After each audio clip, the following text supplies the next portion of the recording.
Selamat datang di video presentasi domain dan range. Nah, domain itu merupakan daerah asal dari suatu fungsi, di mana range merupakan daerah hasil dari hasil pemetaan suatu fungsi dari himpunan domainnya.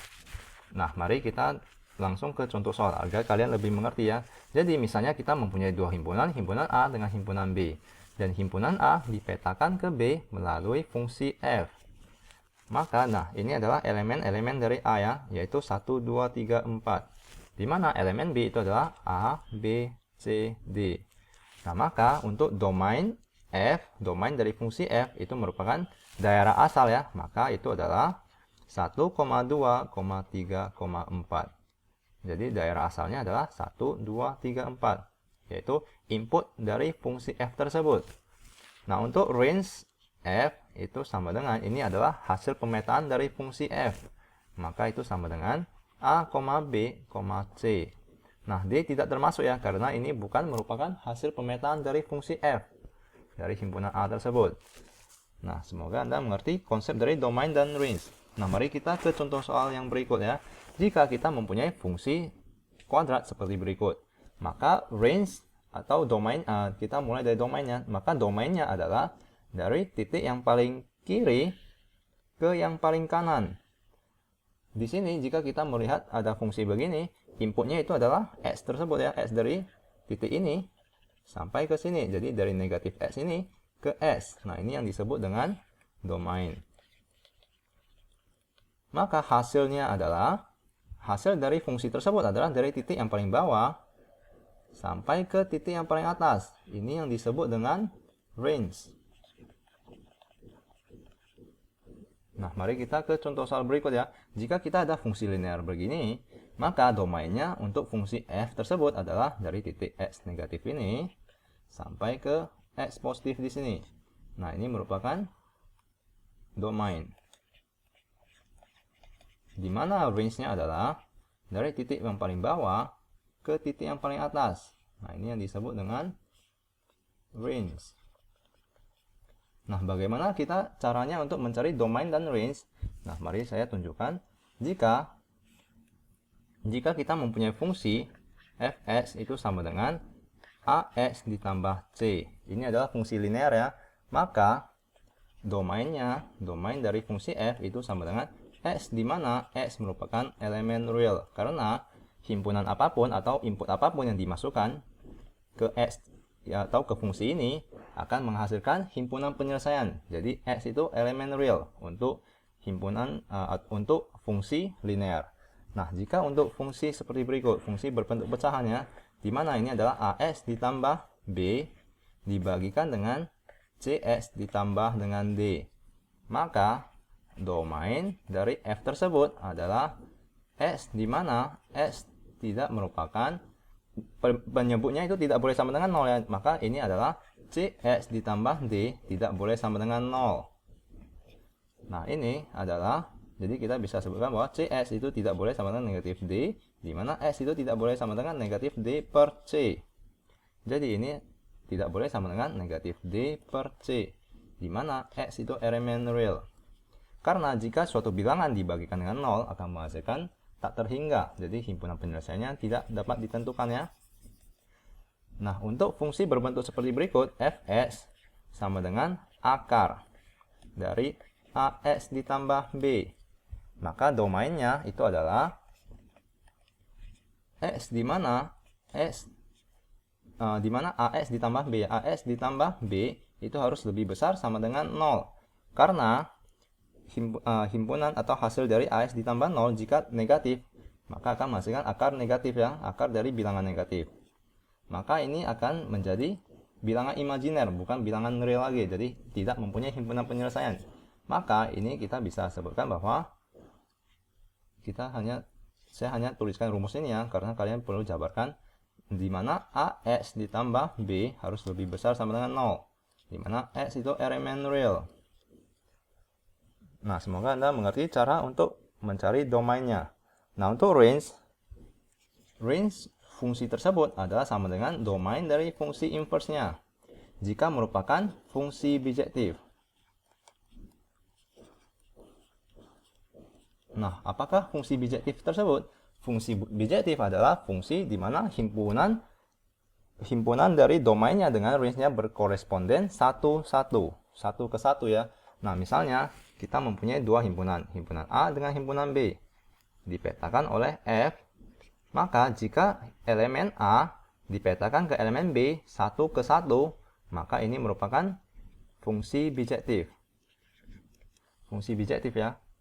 Nah, mari kita ke contoh-contoh yang lainnya. Apakah ini merupakan fungsi bijektif? Ini tidak merupakan fungsi bijektif. Karena mempunyai dua himpunan A yang dipetakan ke satu nilai. Nah, ini bukan fungsi bijektif ya.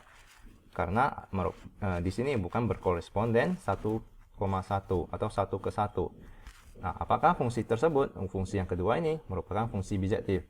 Tidak merupakan fungsi bijektif ya, karena misalnya di sini adalah negatif 1, di sini adalah 1. Maka mempunyai nilai Y yang sama. Mempunyai nilai Y yang sama ya, di mana Y di sini dengan Y di sini adalah nilai Y yang sama, negatif Y.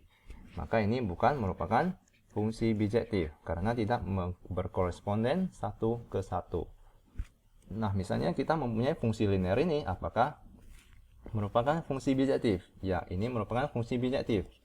Karena jika kita masukkan X ke nilai apapun, domainnya akan menghasilkan nilai yang berbeda, Y-nya ya. Jadi ini merupakan fungsi bijektif. Nah, mari kita ke contoh soal untuk menentukan domain range dari suatu fungsi. Nah, misalnya kita mempunyai tentukan rumus fungsi inverse beserta range dan domainnya jika fx sama dengan 2x dikurangkan dengan 2. Nah, mari kita tentukan domainnya dulu ya. Ini adalah persamaan linear, maka domain dari f itu sama dengan x, di mana x elemen real. Karena bilangan apapun yang kita inputkan ke dalam fungsi tersebut akan menghasilkan himpunan penyelesaiannya. Nah, untuk range f itu sama dengan domain dari f inverse. Di mana mari kita cari f inverse-nya.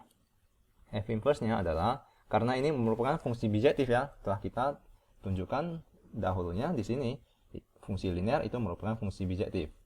Nah, maka ini sama dengan Y sama dengan 2x dikurangkan dengan 2. Di mana Y ditambahkan dengan 2 sama dengan 2x.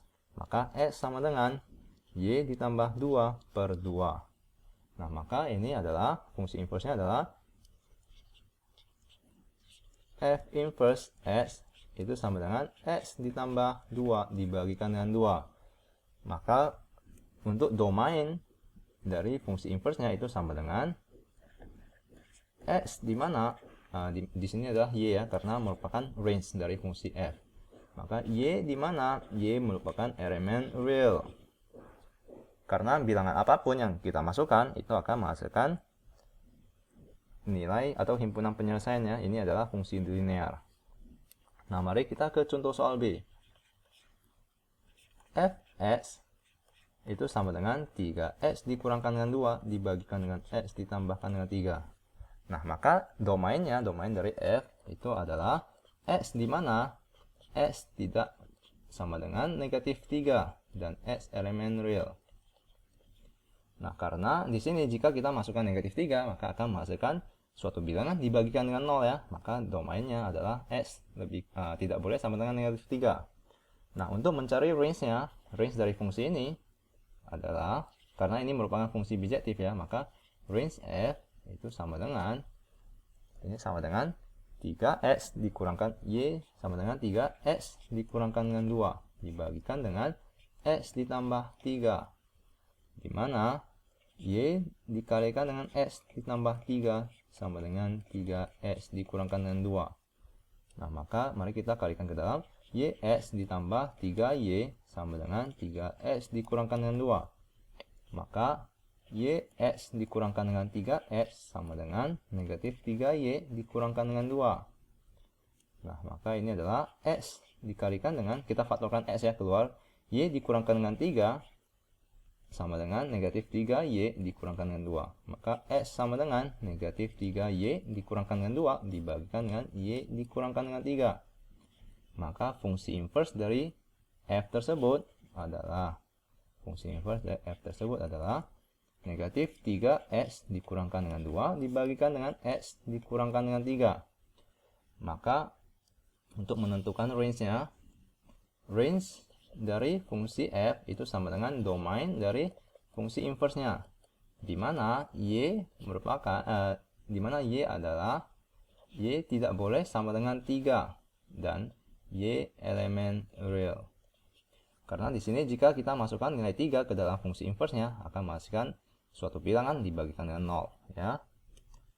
Nah, ini merupakan video presentasi domain dan range. Semoga Anda mengerti. Nah, untuk tambahannya, untuk bentuk fungsi inverse seperti berikut, di mana f atau bentuk fungsi seperti berikut, fx sama dengan ax ditambah b dibagikan dengan cx ditambahkan dengan d. Jika kita ingin mencari fungsi inverse-nya, kita mempunyai cara cepat ya, yaitu fungsi inverse-nya adalah f inverse x itu sama dengan negatif d dx ya, negatif dx ditambahkan dengan b dibagikan dengan cs dikurangkan dengan d. Nah, ini adalah cara cepat untuk mencari fungsi inverse-nya. Nah, maka mari kita coba soal tersebut ya, soal yang di atas ini, soal B. Maka 3x dikurangkan dengan 2 dibagikan dengan x ditambahkan dengan 3. Nah, mari kita gunakan rumus tersebut. Jadi fungsi inverse dari x itu sama dengan negatif dx. Jadi negatif 3 ya, negatif 3x ditambahkan dengan b, di mana ini adalah b, dikurangkan dengan 2, dikurangkan dengan 2, dibagikan dengan cs. cs itu sama ya, jadi ini adalah x dikurangkan dengan negatif d, jadi negatif ini adalah negatif a ya, ini adalah negatif a, jadi ini adalah negatif a, maka dikurangkan dengan 3. Maka jika kita lihat dengan hasil yang kita jabarkan dahulunya, itu adalah sama persis ya. Maka cara cepat untuk mencari fungsi inverse jika kalian mempunyai fungsi dalam bentuk pecahan seperti berikut, kalian bisa menggunakan rumus ini. F inverse x sama dengan negatif dx ditambah b dibagikan dengan cs ditambahkan dikurangkan dengan a. Nah, semoga Anda mengerti. Ini adalah tambahan rumus ya untuk kalian.